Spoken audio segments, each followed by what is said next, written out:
কি করছো এখানে? তোমরা তিনজন কি করছো?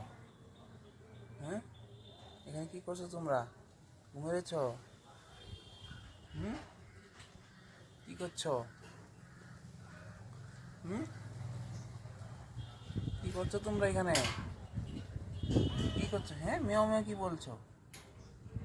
হ্যাঁ, কি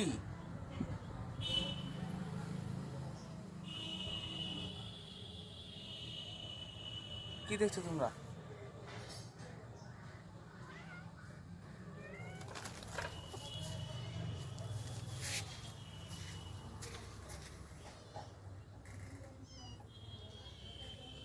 এটা হচ্ছে গিয়ে তিনটা বিড়াল বাচ্চার মা, দেখতে পাচ্ছেন।